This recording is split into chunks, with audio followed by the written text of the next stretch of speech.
All right, it's time for another episode of Wrestling with Sports. Dmitri Young, Jason Kendall, and myself. And Dmitri, sometimes it's a little touchy-feely with Jason Kendall. He is kind of the boss, the parent, the taskmaster, if you will, on this podcast.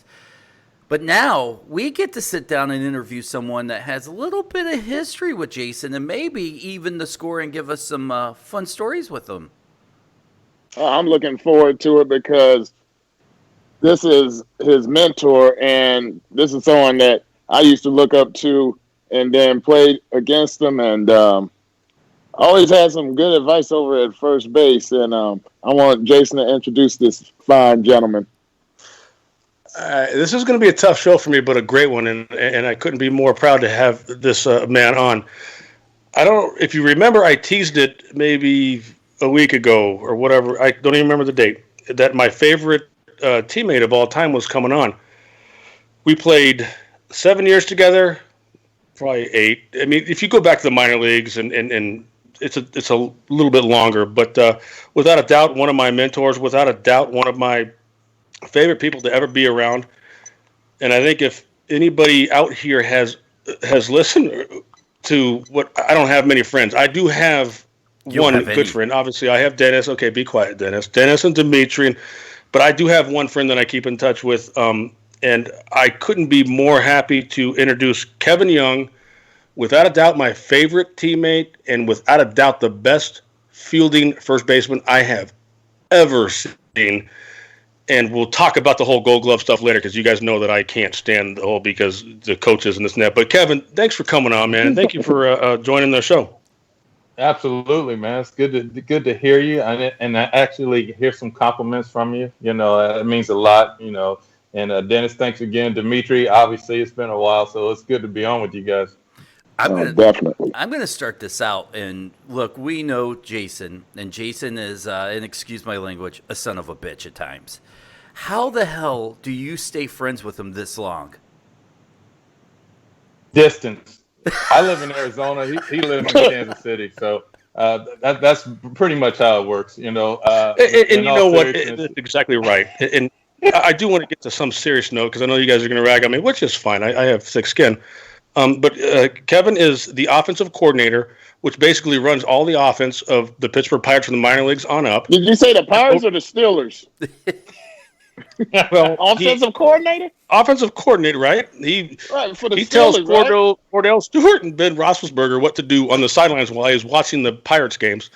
But it doesn't make sense at all, but it's kind of funny. So anyhow, he's still active in baseball, and he's one of those guys that, when I say he was one of my mentors, I can only imagine how the Pittsburgh Pirates, whether it be from the minor leagues on up and the coaching staff, because the coaching staffs are getting a lot younger as well, pick his mind, advised on what to do. So he is currently the offensive coordinator, which Dmitri and I both agree that he's not calling plays for Ben Roethlisberger. And he is also in his first year, which is not happening, as a color man for the Pittsburgh Pirates. And he's perfect for the role, just with this whole coronavirus stuff going on, the COVID-19. It really stinks for you, KY. And I want you to kind of express it, because you're closer to the game than me, Dmitri, and Dennis right now. But I do have a couple questions for you that Dmitri and I have been talking about in the past, or in past episodes, about just about the whole thing and what you think about, you know, minor leagues on. But how did you come across this gig and to get the color man for the Pirates? I know Steve Blass left, who was a longtime Pirates hero and one of my favorite people of all time. But how did you come across this gig? Yeah, kid. When it basically, you know, even towards the end of my career in Pittsburgh, you know, a few faces that are still there. I mean, Pittsburgh history, they keep guys around for a long time in the front office, and we had talked about it in at that time before retiring. It just wasn't that time and place for me to actually consider it. So Mark Gardner had asked me about it at the end of my career. Said it'd be a nice transition for you if you ever get interested in it. Let me know. And basically that was, you know, time had passed. You know, Caleb graduated from high school, and that's when I went back into, you know, pro baseball, and obviously being back in Pittsburgh doing the special assistant gig at the time, and then it basically presented itself after 5 years, they brought it back up, and they mentioned it. The assistant GM mentioned it last year. Gave them permission to talk to me, and we did a deal with AT&T Sportsnet and for a small package of games, and the new leadership that's coming in this year basically allowed me to actually do it. So we were looking forward to getting it going. Obviously, the season is taking a little pause for a second, but we'll see how it goes. But again, it's just another way to stay connected with the game. Stay connected, as you well know, is so important because the turnover is so quick these days. You get guys that come in, they're out of the game so quick. So it's really important to really stay connected, and if you want to be a part of it. Here's where I can relate to you finally, where I was a nationally syndicated radio host. I did local and ESPN stuff, and I understood how to amp up a personality. You have to kind of turn it up and be something sometimes you're not normally. How have you either taught yourself or someone taught you how to be a on-air personality or even just be colorful, which kind of gets forgotten in a lot of radio and TV? Yeah, it's funny, Dennis. This is a good question, too, because a lot of times, as you know, all of us, we end up spending a ton load of time, either watching sports, watching interviews, watching, anything that has to do with sports. And so I found myself really picking apart different people from different sports, whether it be guys like, Tony Romo as he's doing a game this past season in NFL, or Charles Barkley, as he's doing TNT, and you start looking at guys and seeing what their little niche is, what their gift is. And for me, it's just, you just take in a lot of the information and you see, there's some things that are really, really good about the game that you really can pinpoint on and really share with other people. And then there's some things that are funny as hell about this game and you laugh at it. And being able to keep all that together, it really does kind of help you have a little essence of who you are as a player, but also who you are when it comes to sharing the game with others. Speaking of sharing the game with others, with you being in that position, do you have a chance to go and talk about your time as a Pirate? Because nowadays you see these coaching staffs and people that are running the front office, none of them have big league time. They can't explain how it is to be in the big leagues. And about that, I had to write this down because back in 1997, when I was with the Cardinals, I'm trying to refresh my memory. Mark Johnson, Johnny Pop. Yeah, he ran over Mike DeFelice. This is in St. Louis, and took him out. And Mike DeFelice followed him to y'all's dugout and kind of pushed him, and then both benches cleared. And didn't you go out to Tony La Russa? No, that was me. Sorry. Anyway, that was me, man. I mean, he was probably going after me, who was going after Tony La Russa.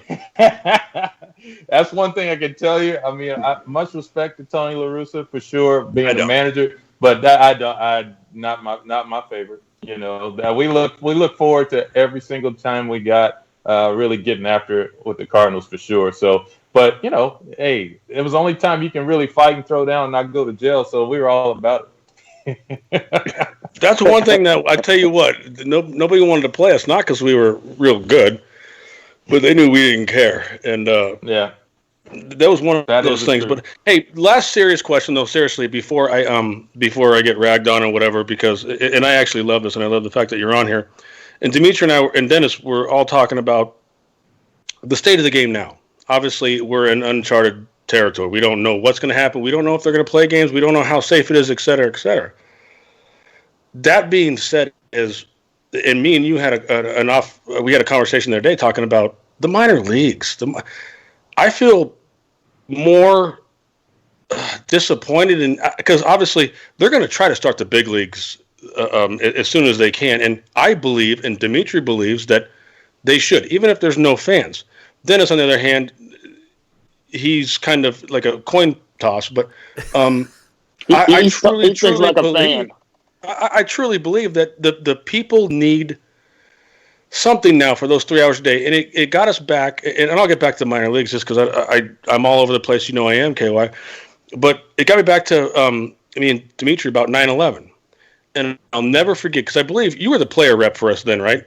And I remember we were on a bus going to Chicago, and maybe 3 days after 9/11 happened, and turned around. We all went in the back of the bus because you had the phone on with the association and telling us, basically to go back and, all that stuff.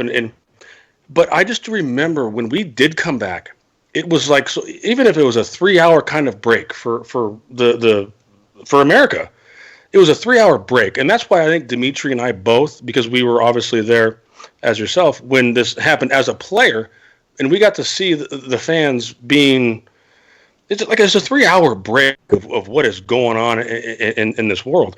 And so, but the minor leagues I'll get to, this is actually more important, but where do you see this game going? Do you see it with fans?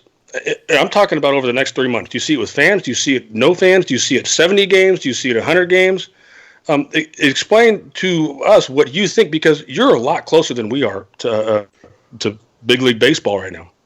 Yeah, I think, kid, the biggest thing is that there's going to be some definitely adjustments. And you did mention 9/11, and that's pretty accurate too, because it's that same type of feel. It's unprecedented, right? So, but if you really want to look at it, I would like to think that we could get anywhere from, 80 to 100 games in legitimately. And that's providing we start around the 4th of July or something like that. Obviously, that's been the goal, is to get guys back in into a spring training 2.0 type of mindset in June, and give them 2 or 3 weeks to get going, and then really start the season, expand the roster. I know we've talked about doing the DH across the board. I don't know if that's going to get finalized or not. But I would think that would be, for me, that would be the best way to go about doing it, just because because of the demand that you have with the pitchers and all the stuff that you have going on. It might be a good, opportunity for them to use a DH, since you have expanded rosters as well. And then, like I said, speaking of expanded rosters, how many do you think, that you've heard, or maybe you haven't heard, how many do you think extra will add? because obviously it's a 25-man roster, and they're going to have to expand it, and it's just a matter of how many. And I'm not sure where it last set off, kid. I think, at the very least, it should be up to 30 at the very least. And I do know what my concern was also from the player development side as well, was, what do you do in that area where if you don't have a minor league system, right? Where do you draw from? So you end up having a taxi squad type of look and feel, where you have, anywhere from 15 to 25 guys that you have at your either spring training facility or somewhere like that you're consistently getting their workout. So they're continually either getting their, doing their pins, getting their hitting, working out the same way they would be doing to prepare. And eventually we'd like to see them be able to play games too with whoever is in that same area, because that would be taking place at the spring training facility. So you would have teams in that area that you may end up doing something with, where you can compete against, at least to keep guys fresh, seeing live pitching, getting their being able to throw off the mound and compete. So yeah, so that would be the big part of it. And then, the toughest thing of all, and you mentioned it, and I'll you segue into that part of the minor league. If you can't get fans in the stands for the major league games to start off, you're pretty much eliminating the thought of having a minor league season at all, right? Because that's the number one revenue for the minor leagues. So you literally are not going to have a minor league. So you have to come up. Then how do you continue to get these guys at the minor league level that are coming? How do you get them some kind of quality? And you have to create, we didn't actually move to create a, like a season for them, basically. So it becomes more of a developmental season where they end up competing like an instructional league. For like an instructional league.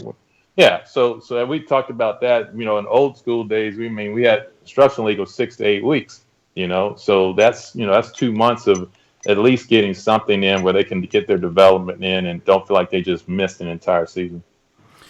Hey, I have a question about one of the players that you have in your organization. I had an opportunity to coach him when he was 11, along with my son, and coached with, Charlie Hayes, his son, Key Brian Hayes.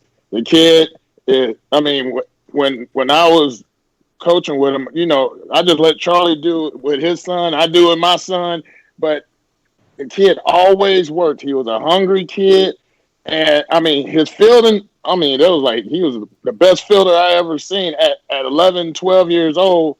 And then, you know, on Facebook, you know, you can keep up with people. And before the draft, you know, you just see Charlie in the backyard. He's working with him with ground balls, hitting, base running, going along the whole thing. So he's in the organization. Can you tell me about his progress and his potential ETA and what the Pirates think of him? Yeah, he's phenomenal, D. He's. I mean, I got a whole bunch of nicknames for him. Brian, I call him Gold. I call him Butter because all of it's good, man. You hit the ball. You should call him Hey, bro.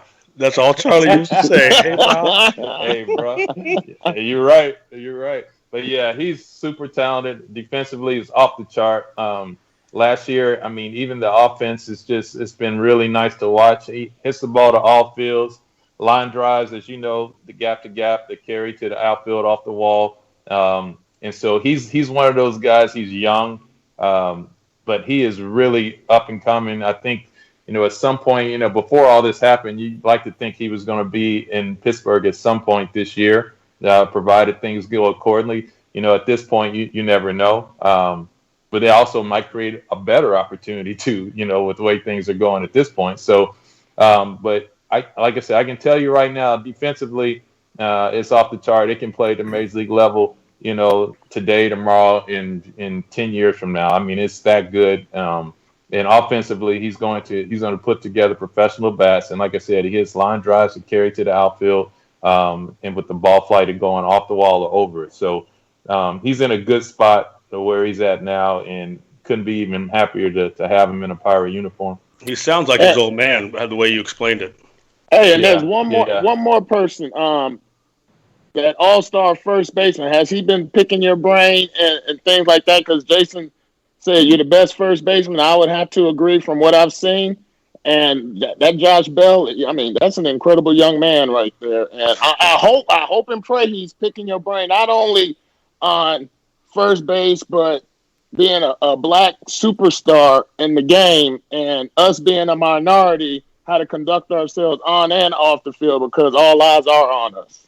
Okay, before he answers, because KY and I do keep in touch, I will say this, and I know still a lot of people in Pittsburgh, and that was KY's main project. It was before his breakout season last year.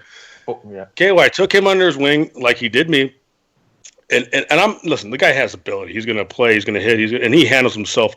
He handles himself like KY did.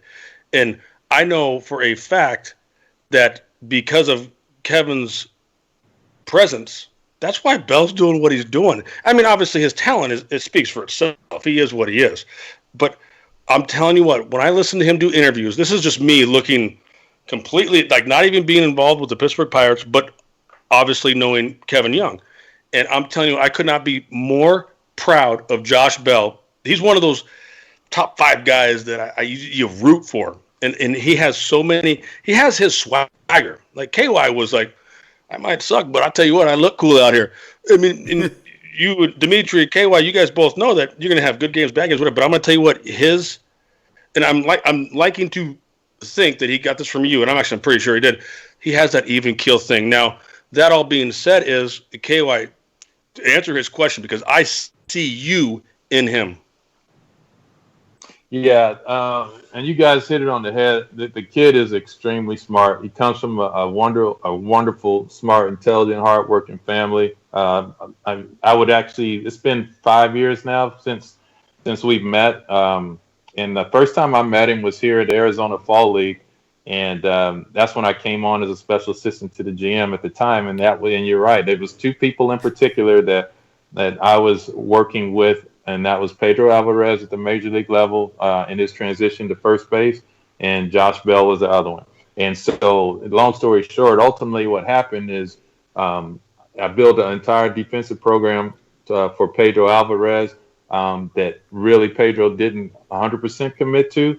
And then let's go to Bell. Who cares about Pedro Alvarez? That same program, but that same program was given to Josh Bell, and he absolutely because of his work ethic, because of, how he was, his demeanor, and everything that you guys have mentioned about him is so true. And he absolutely flourished and made a transition from the outfield, which is a very hard transition to do, by the way, going from the outfield to first base when you never played it. And so he did that. Mr. Young knows. Your cousin knows. Dmitri Young knows.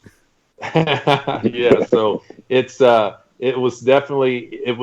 been an honor to watch him kind of grow as like D said, as a young African American first baseman in Pittsburgh that represents not only himself but the ball club, and eventually be a good ambassador for this game that we love and play. So he's been tremendous. And anytime you get a chance to be around him, you'll get a chance to see who he really is. And I couldn't be more proud for the work that he put in. It's been amazing to watch him overcome obstacles at the major league level. And kid, you're right, 100%. I mean, no matter what goes on that field, that kid is going to be there. He's going to be right behind you, supporting you, no matter what. And if he can't get it done that day, he's going to bust his ass to get it done tomorrow. So let me jump in while we're talking about Josh Bell, and this will be for you, Kevin, for sure, but I want Dmitri and Jason to chime in too. But time and time again, we see a guy like Josh Bell enter into the home run derby, do amazing, and then seems like the second half of the season, he either loses power or there's fatigue. At what point do you think the coaching staff or even mentors like you will sit the guy down and go, maybe doing the home run derby isn't the best for your career going forward? Yeah, I think that's what we actually discussed this prior to the All-Star break. Believe it or not, it was I can't remember where we were, what city we were in, but I remember he told me that he had the invite, and he asked me what I thought about it, and I'll be quite honest. I mean, you got to remember this is a guy early in his career. This is an opportunity. He's having a breakout first half season, and one thing is D will comment and Kid will comment on is that nothing's ever promised in this game for us.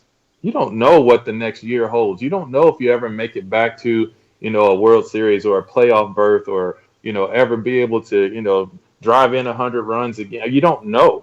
And so when you're taking in all this, hey, you live for that day, man. I mean, I used to say, I have this saying that I say to our guys is that, man, you got to love, and love is live out victory every day, and at the end of the day, that's what that was about for him. It was like, this is an opportunity that I don't know if I'll ever have this opportunity again.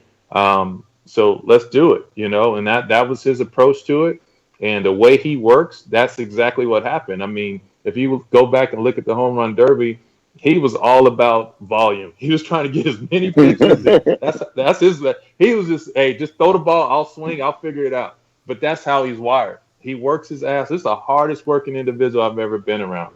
And I do believe that did run a little toll on him in the second half of the season. But rest assured, I think it was the right decision for him because the opportunities, they just aren't promised to us. Okay, so that being said, is once you guys get done ragging on me and everything, and before we shut this show down, please remind me to give another Kevin Young the best quote he's ever done, and just remind me before we go because it's my favorite of all time. I will remind you. I know exactly what you're going to say. Now, so, hey, can I wait till the Oh, no, you ain't going to get off that. You sound all professional, this and that. I just remind me at the end to say it. It was every game. I will absolutely do that.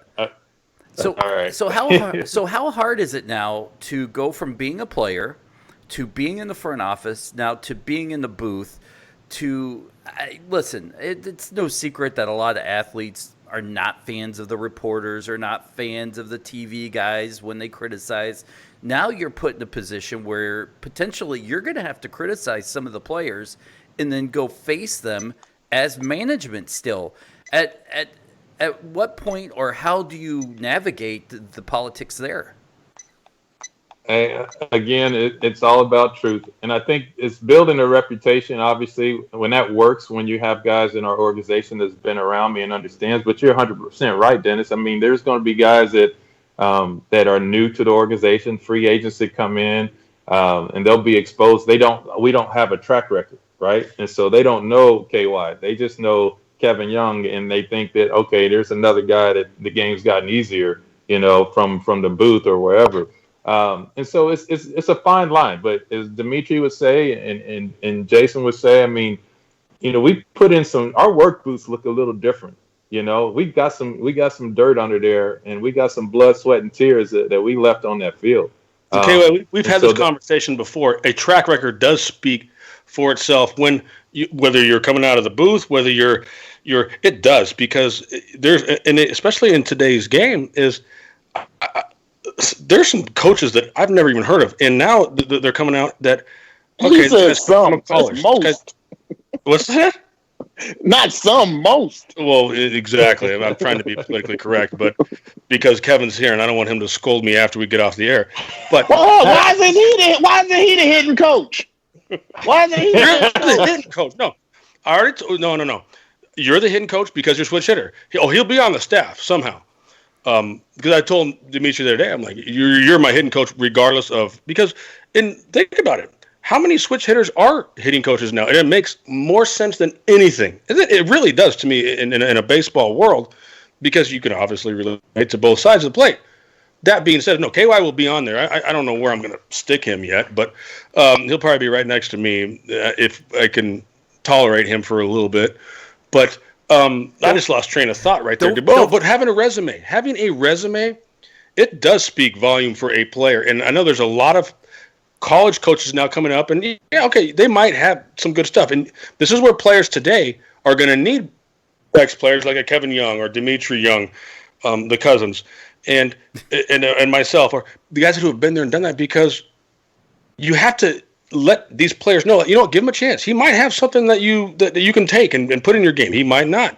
But just because he never played in the big leagues, and that's where you have to come in really with your franchise guys like a Kevin Young, or like Cincinnati, Dmitri Young, or St. Louis, Dmitri, and have those people around, because what's going to happen is it's going to be for these younger kids, hey, I don't like that. Oh, you just coached at Mississippi State or wherever it might be. And that's what's going to happen. And there needs to be veteran ball players or ex-ball players who have, and I'm not talking 2 or 3 years. I'm talking players who are well-respected, put up some pretty good numbers, and both offensively and defensively. That's what it's going to take to get some of these younger players to listen, because I can sit here right now and tell you, like, what does this guy know? He was a pitching coach at Mississippi State or wherever. Like I said, I'm just throwing that out. Do you have a thing against Mississippi State? What about that Yankees new pitching coach? Well, where did he come from? He's going to be in for a. Yeah. Well, I think that you guys. Yes, sir. My question to you, this is a non-serious question. I've gotten this pretty much my entire career, where they're like, hey, Mr. Young, can you sign this card? Hey, how'd you like it there in Pittsburgh? And I told him, you know what I'm getting at? Or hey, how's your brother Delwyn doing? My brother's Delwyn. Yes. and do you get some of that? Because I get that all the time. Absolutely. Yes, I do. You sure you didn't play in Pittsburgh? Yeah, no, I get it. I do get it, because that's what they get me all over the place. Oh yeah, I mean, I watched you in Cincinnati, and the Cardinals were my favorite team. I'm like, and that's where Dmitri said, like, that dude's bald. I still have hair.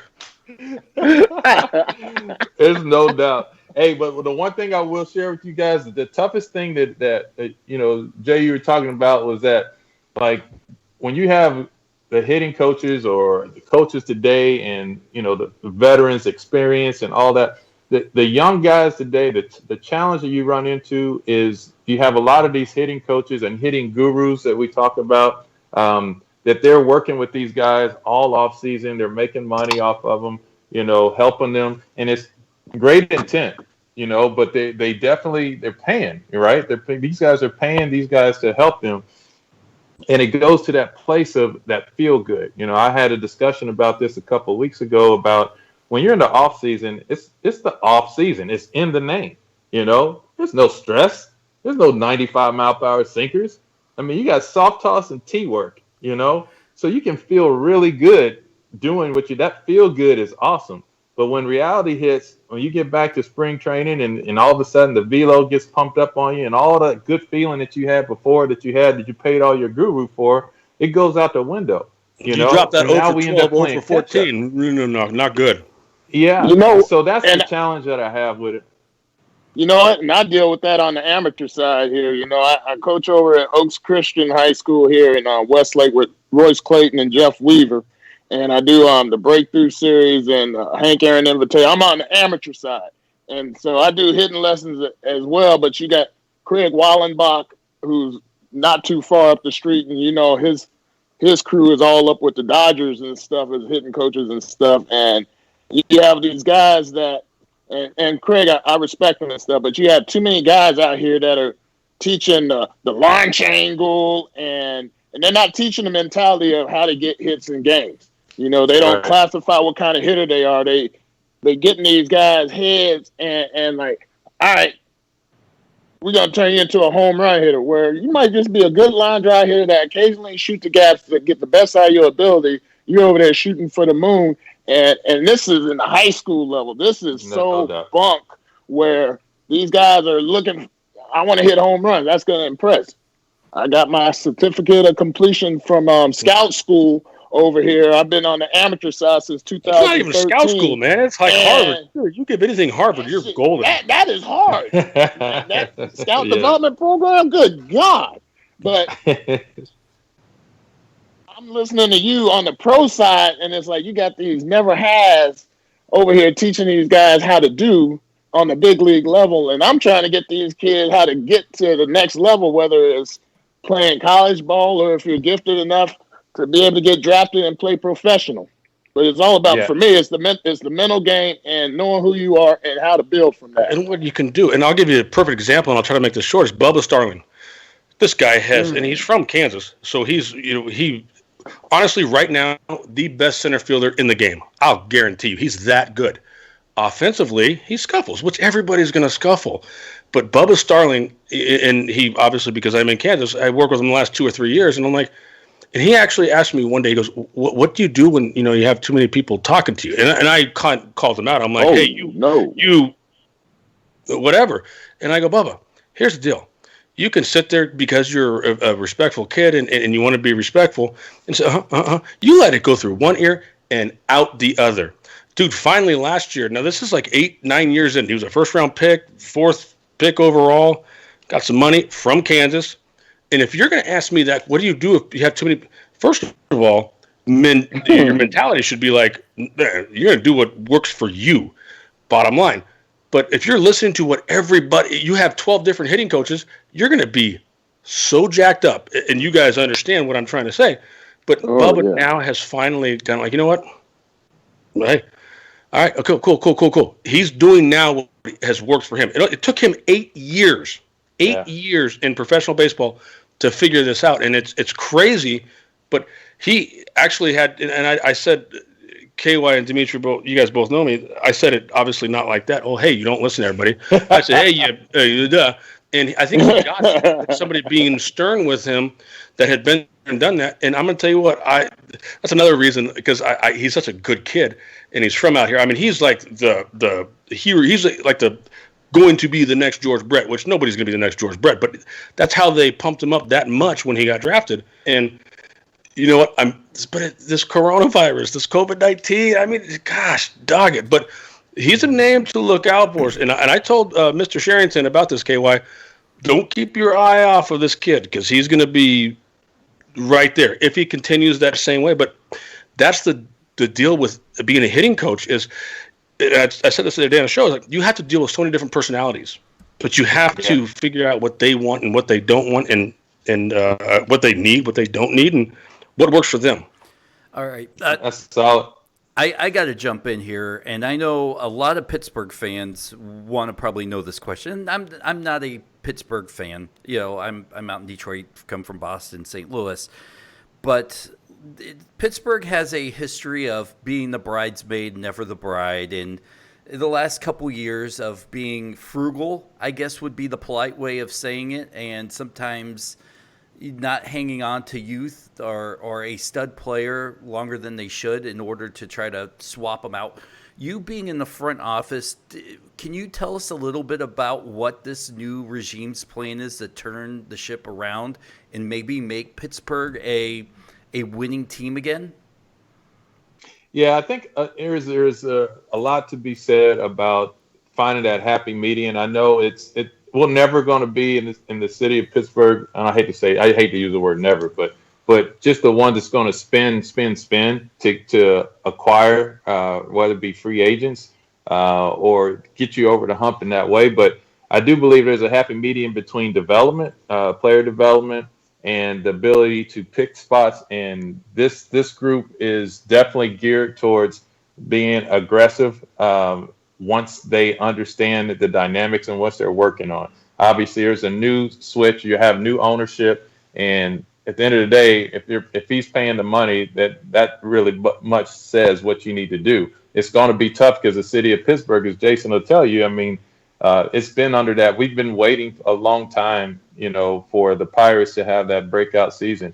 And then when we were able to do it a few years back, you saw what happened and what it did to the city. That ignited a lot of people. And so to sustain that's a tough thing to do without, strategically, spending money in the right spaces and at the right times. But player development has been one of our big, strengths over the last few years. I know we got a little knock on it before, but we were able to produce, guys like Austin Meadows, Tyler Glasnow, Josh Bell. The list goes on that we have young talent that have been there that are impacting the major leagues at this current time, whether they be in other organizations or in Pittsburgh. So it's there. But now what do you do with that other handful of key free agents? It's hard to draw that top free agent into Pittsburgh when he has an opportunity to go to a Boston or to a winning team, to a proven team. Yeah. So he's being very politically correct, and I'm so proud of him. That is without a doubt. I mean, it's not the ballpark. It's not the ballpark, if not the most gorgeous ballpark in the game. It's one of them, and it's gorgeous. But when you become a free agent, your age is getting up there. You obviously belong because you've been there for at least 6 years. You want to win.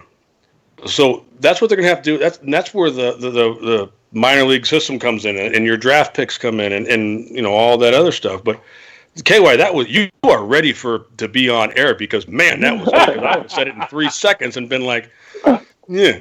But I mean, it's not the ballpark. It's free agents want to win. All right, enough serious talk. Let's all make fun of Jason Kendall now for the last few minutes. We all know what kind of a guy Jason Kendall is. Can you tell us some great Jason Kendall stories? Some that we don't have to bleep out? Oh, God. You were fine until you said that last part, Dennis. Something you don't have to bleep out. Hey, let me ask you one more serious question. This is about a team that nobody knows about, though, KY. Talk about the 1997 Pittsburgh Pirates. Because that is a team that nobody knows about. Dennis, he'll give you the dirt, I promise you. But the 1997 Pittsburgh Pirates, $9 million payroll. Yeah, we had a $9 million payroll, and we literally, I don't know how we did it, but we managed to stay in the playoff hunt to the last 3 games of the season. And we actually ended up falling short, and the Houston Astros won the division. But that team was an amazing team for a number of reasons. You're talking about blue collar to the T, hard working. I mean, this guy that's on the phone, like I said, that was one of my best buddies in Pittsburgh. But the one thing I can tell you is he went after it. He played harder than anybody that I've ever played with. It was contagious for sure. But that team represented that. That's who we were as a ball club. Whether it be breaking up double plays, which we, as a team, wanted to annihilate you, by the way. We took a lot of pride in every bit and piece of it. And it was a close-knit group of guys. I think Al Martin might have made the most money, and I think he might have made like $2 million. Yeah. And think everybody else is $2 or $3 million. And everybody else, the rest of the $6 million consisted of 24 guys. Wow. That's honestly not true. And every other player or every other team we played, there's at least 1 or 2 players that made more than our whole team. I'm going to tell you what. So getting back to what Dmitri, like little things that Dmitri says about, the youth and this and that, those are little stories that can go so far. 9 million. Obviously our division wasn't very good and the Astros ended up winning. I don't even think they were over 500, 1 or 2 games under probably, but it's just a group of guys going out and playing the game the way it's supposed to be played. And I don't know. I every time I see you or Joe Randa, and we're doing some type of, I have to ask the question because it was such a fun time. It was such a cool time, and the way the city got behind us because we didn't make anything. We weren't making anything. You throw the money numbers out, everything. But I'm gonna tell you what, we went out and we balled. Yeah, no, it was fun. It was a good year. I actually ran into Luke Collier and a couple other guys. Just guys that you, Kevin Pokovich. I mean, it's like guys from that team that it's amazing because it was something that was guys that you just really don't hear a lot about. But for our team that particular year, it was pretty special. So, yeah. Hey, you brought up. Now I'll shut up. Hey, hold on. You brought up Luke Collier. I've worked with him. We do the Breakthrough Series and the Hank Aaron Invitational together. And his son, Cam Collier, he's rated number 4 for the 2023 grads by Perfect Game. This boy's a stud. Yeah. He's about 6'2". He's almost my height, about 6'2", about 190. And Lou would bring him every to all the events that we coach together with, and he'll bring them to, because the Hank Aaron Invitational used to be an Elite Development Invitational, would be held over at Vero Beach at the now Jackie Robinson Training Facility. And the first week will be like going to be freshmen and going to be 8th graders. And then the second week will be like the sophomore, juniors, seniors. And Lou would have Cam come in there with the older kids and work with them. And let me tell you, because one, him being a big leaguer, and then he moved his son. They moved to Atlanta, Georgia, to be with Marquise Grissom and his foundation, what he's got going on down there with the young African American players and stuff. So I'm bringing this up to you because this kid, You're good. He's on the radar. Yeah. He's on the radar. Bro. Okay. Sure. Lou and I stay connected through Facebook, so. Yeah, I'm gonna tell you, not a nicer guy than Lou. Lou is unbelievable. Oh yeah, he's the best. So Dennis, back to your saying. So I mean, it is going to be a challenge. I can tell you that obviously there's a ton of highlights that when I think about kid that through the course of the time we played. My favorite ones are the ones that because we like to fight a lot. So my favorite one was the one with him and Sheffield and behind on play. So that was probably like, because you don't really see, like, at the time Gary Sheffield was like intimidating. He's that dude, right? I mean, it's not too many people that are gonna be like, you know what, I'll get up in your grill, I'll work you. That said a lot about who Jason Kendall is. I mean, it didn't matter. I mean, if you're the opposing team, he's that one teammate that you have that you're good, he's on your team. But if you're the opposing team, you can't stand his ass. That's who Jason Kendall is. But because he was always on my team, I love him. So, KY's like, no. I always told KY, like, hey, dude, I'm going to get in a fight. It's going to happen. I don't care who it is, but just make sure you pull my little ass out of there, okay? Now, KY. As long as Dennis, hold on, I'll tell you this. As long as he could fight like before the All-Star break, he had a chance. But by the second half of the season, his ass lost about 25 pounds. Hey, I told Dennis this there night, and I don't know if Dmitri was there or not, but I remember we played a game out in Sarasota at night, the first spring training, and you and I went to a restaurant across the hall, and Larkin was there. I didn't know if Dmitri was there or not. But I did tell Dennis, and maybe this is not a story for on the air, but great! I don't know if you were you there at night that KY and me were there when I had to get out of there really quick. What happened? Guess not. Oh, let me tell you. Well, we got two things that happened that night. We were down at the St. Armand Circle in Sarasota, and that night it was a Sunday night, and they used to play reggae down there, and so we were down there, and Kid and I were just having a drink or whatever at the bar. And Kid, remember, it was the server, the waitress. Yes. She had walked outside, and they had like a sliding glass door. She walked outside and was serving drinks to somebody. And then the manager came after she had walked outside and closed the sliding glass door.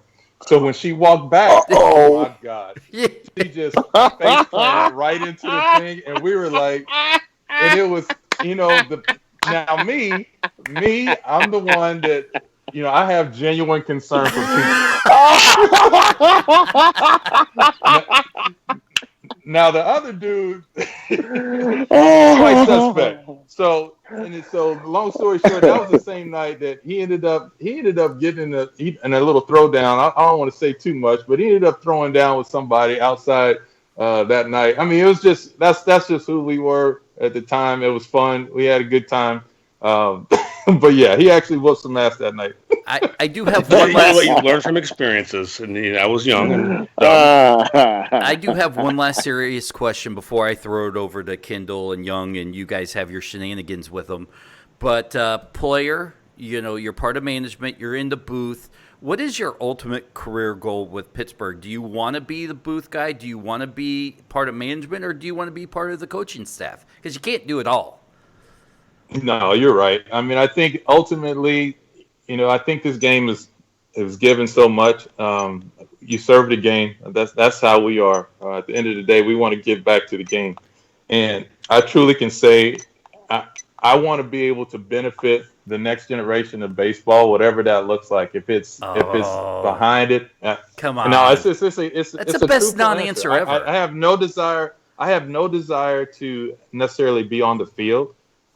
Jason and I have talked about this. If for some reason he gets a managerial job at some point in the next 5 to 10 years, it would be a consideration. Just because it's him. But the realistic part of it, I don't have a desire to be back on the field. I love being in player development because you get to impact these guys and give them an opportunity to make it to where we were blessed to be able to be.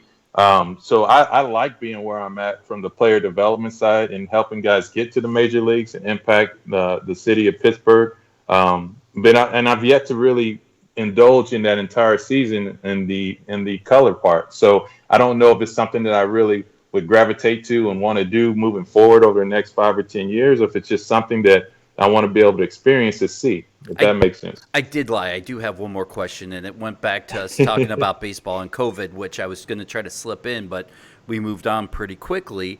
Look, I'm against baseball being played without the fans, and we can get into it later on a different show. When fans start to come in, how do you think this will impact players mingling with the fans, signing autographs before, after the games, playing catch with kids? Do you think you'll see more of the players shying away from being personable or being towards the kids because of the parents or even the kids in this kind of illness? Well, I think there may be some of that early on. Time will tell. I think if you look at where the game has gone and just take the protection, for example, trying to protect the fans from, we actually having, nets all the way down, the right or the first base side, left field side as well. That takes away some of that interaction. You don't have that same. I remember back, in the day at PNC Park at Three River Stadium, I used to play catch with, a kid, in the stands, from where I was on the field. I mean, you don't have that opportunity to do that very much anymore. So they're taking away that. So we got to find another way where we can interact, interject, and commingle, if you will, in that place. But it's going to take some time. I mean, it's a lot of people that are going to be gun shy about interacting. It's no doubt about it. A lot of those are going to be players. They're going to be conscious of it. They might even be geared towards it either by the association or by the league itself about, staying clear of doing that. So it's going to take a little bit of time, Dennis, until we kind of figure out. It's unprecedented. So what you don't want to do is create another issue or problem that can damage where we're at the game right now. And Dennis, that's a great question. And, KY's answer was unbelievable with as far as, and I'll never forget getting back to Lou Collier. KY was there. I don't know if he was out of the game yet. We're in spring training. Lou Collier had a cannon, an absolute cannon. And he launched one in spring training, and it went up and it hit a kid right in the head. He went down to the hospital in Bradenton, and, he had emergency brain surgery. We all went down there and hoping to God he's still okay. But, I mean, them putting the nets up is a huge step. And I just want to say that because I just brought up, I just thought of Lou Collier after that. And KY, I know you know that what I'm talking about. But the reason KY, Dmitri, and myself are still helping younger kids is I don't necessarily know that we owe the game, but we enjoy it. But we want to see this game completely go on, and on. And it makes us excited. Like, I can only imagine how proud Kevin Young is for Josh Bell's success. He'll never see, like, he never wants credit. But I know, it's cool for me to see Kevin Young in Josh Bell, the way he acts, the way he handles himself. So I think more than anything, we love that. We love watching kids we don't want the credit. We've already been there and we've done that. We just want to watch these kids succeed and succeed at a high level, because it's not easy. Not every kid's going to be the next Mike Trout or Serena Williams. It doesn't happen. And every parent out there right now thinks that their kids are going to be that. Listen, let them have fun right now. When they get to that level, it's a different level. And I think, and tell me if I'm wrong, guys, but I mean, we enjoy seeing these kids make this progress. Like I said, Josh Bell, perfect example. I take credit for Josh Bell every day. No, you're exactly right. And because, I mean, we just talked about that with me in the high school level, talking to different school for the players here, and being directly involved in their maturity as not only a ball player, but as a human being. These kids in high school, they're trying to get to the next level, and they're going through changes. And I'm seeing them come in as freshmen. They come in, they still playing with toys and stuff like that. And then, oh Lord, they discover girls and they get to drive. And then they have the friends that don't exactly have the same interests as, and they're not looking out for that guy's best interest. So as a coach, we have to kind of put our foot down where a parent's not able to. And then that continues on to where you're at, KY, where these guys are looking for somebody to lean on and to be able to trust, and you provide that for them. I mean, I was liking Josh Bell, and now hearing that you had that much behind that, man, that makes him one of my favorites.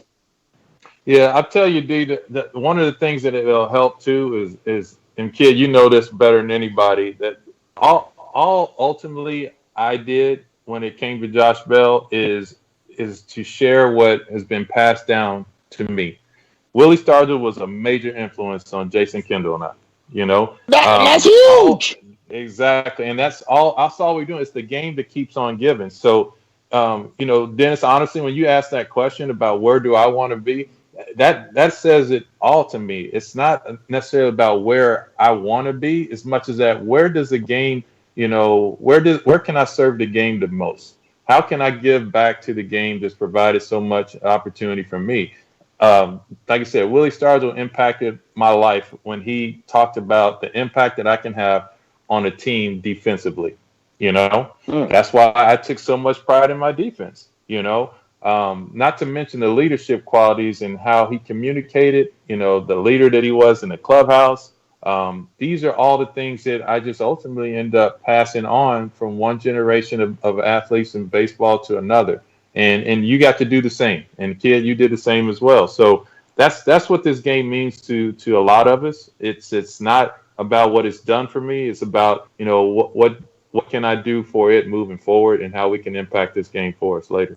And Pops, Willie Stargell was the greatest of all time. I swear. I think of him very often.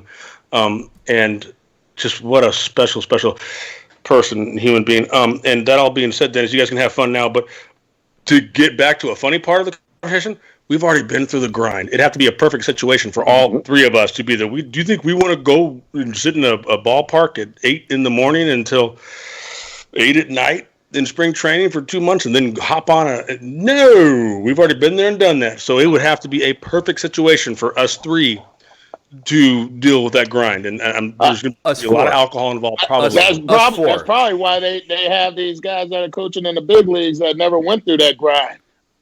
Yep. And they want exactly. I think, guys, I would make a great locker room attendant, maybe the beer fetcher. Look, I know that I'm not skilled enough to be part of the coaching staff, but maybe like somewhere on the outside. I mean, where do I sign up? Dude, you got media credential. Why you keep coming up with that BS? Because I want to work with you guys. What about like popcorn guy? I can make popcorn. I can sell tickets. Come on, guys. I'm kind of big on the drive. Nobody eats popcorn in a major league clubhouse. Nobody is 5'1" in the major league clubhouse. And I'm kind of on the drive, like UB driver, because when KY had 100 ribbies a year, it was in 97, 98. We could not wait for him to get it. And because we'd always go, somebody has a milestone, you go out and you celebrate it. Well, all I remember about KY, and I talked to him earlier about this, was like, hey, we were, when you had your first 100 RBI season, all I remember is McDonald's and having a Big Mac. And then he goes, we did it twice, and now we did the next year. We were fortunate enough to be in Chicago when he had 200 RBI back-to-back years, and all I remember is the limo and the Big Mac. So you definitely need to be a driver so you can tell us what happened the next day. I'm also good at burying dead hookers. Just saying. Dennis, that would be cool. That would be cool, though. I mean, you could cover up a lot of stuff for us. I could Dennis, do it. I know that for sure. I've got a clean record. I could take some of this rap from you guys. Well, we know that, Dmitri. I mean, that's not a secret. I'm just saying. Is there and don't dig on the other two. Is there an application process? Do I have to go through an interview, or just because I know you guys, I automatically get the job? How are we doing this, guys? You're in with me. You shown me enough already. See, yeah. You know what? Bottom line is, we'll give you like $10 tip at the end of the night. Just make sure we're home safe and tell us what happened the night before. Perfect. I was gonna say parking lot attendant, not even the one that lets us in, the one that watches the cars. That's wow. Perfect as well. I'm out of the clubhouse. Hey, Dennis, before we shut it down, ask KY or Dmitri if you have anything for KY. I promise. I know it's hard for me to shut up, but I will shut up and let KY either rag on me or let him go, because it's he's got a lot of stuff to do tonight. Don't forget he's got to go outside, and he ain't got nothing to do. Jason, don't forget your favorite quote. Okay. All right. So no. This is not you.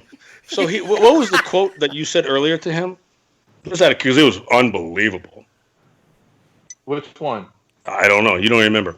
So every day before the game started, you know Three Musketeers, right? Yes. And it was all for one and one for all. Mm-hmm. KY, before we go out to the field, we go all for one and 3 for 4 with 4 ribbies. See you guys. And you go out every night, every day.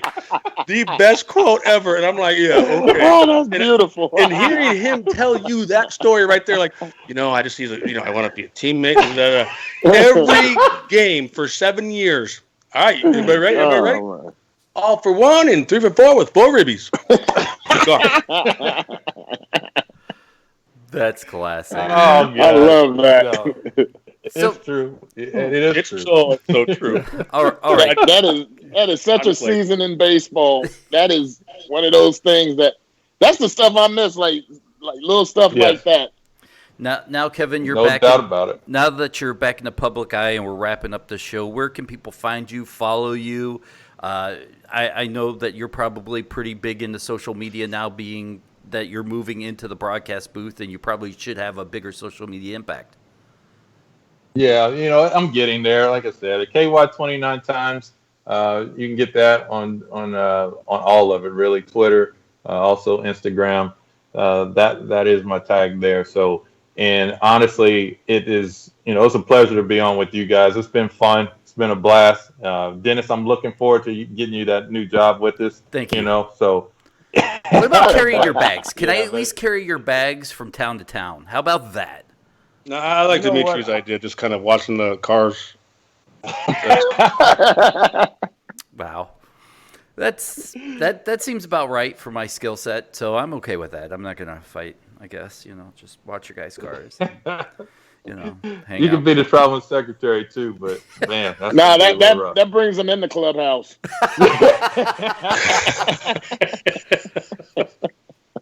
As you can tell, Dmitri loves me. All right. Well, anyhow, KY, thank you. I love you, man, and thank you for coming on the show. And I know for a fact people are going to get something out of this, especially now with what's going on today, and everybody wants baseball. And I think you kind of you really did give a huge guesstimate, so to speak, to be like, this is what we're talking about. And so I greatly appreciate that, and hopefully baseball comes back soon. And good luck when you ever get to hop behind the mic on television. I can't wait to watch it because I know you're going to do an unbelievable job, and just make sure they pay you well. And do me one last favor. Tell Ben Sherrington to sign Josh Bell, because I am so sick of people calling me saying, like, hey, what does it feel like to still have the highest contract guy in Pittsburgh? Oh, I hate it. Tell someone to pay him so I don't get calls on that. Well, you stunk. You couldn't hit a home run, and you still made the most money or the highest contract in Pittsburgh. Tell Sherrington to give Bell, just get it out of, please, get it out of my face. Yeah. Don't have somebody cocks me. You should. Damn right he should. No, it'll be good stuff. He deserved. They couldn't do it to a better guy. So at the end of the day, like I said, they had you while you were there, and you represented the city really well. So, that's my political side of it. No, I appreciate it. I love you, dude. Thank you.